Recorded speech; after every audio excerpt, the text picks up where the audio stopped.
السلام علیکم ورحمۃ اللہ وبرکاتہ۔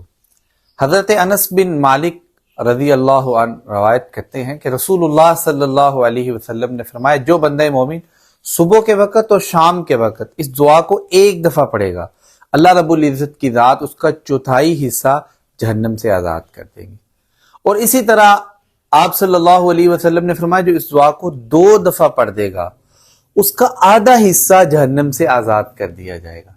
اور جو اسی دعا کو 3 دفعہ پڑھ لے گا، آپ صلی اللہ علیہ وسلم نے فرمایا اس کو 3/4 جو ہے وہ جہنم سے آزاد کر دیا جاتا ہے۔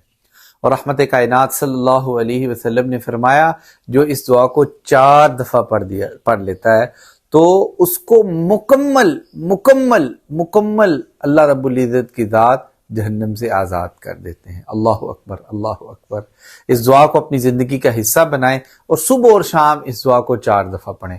دعا کے کلمات یہ ہیں: اللہم انی اصبحت اشہدک و اشہد حملۃ عرشک و ملائکتک و جمیع خلقک انک انت اللہ لا الہ الا انت وحدک لا شریک لک و ان محمدا عبدک و رسولہ۔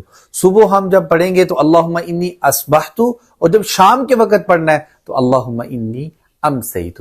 اگر آپ کو دعا یاد نہیں تو دعا یاد کر لیں اور اپنے گھر والوں کو بھی اور اپنے بچوں کو بھی یاد کروائیں۔ اللہ مجھے اور آپ کو عمل کی توفیق عطا فرمائے، آمین۔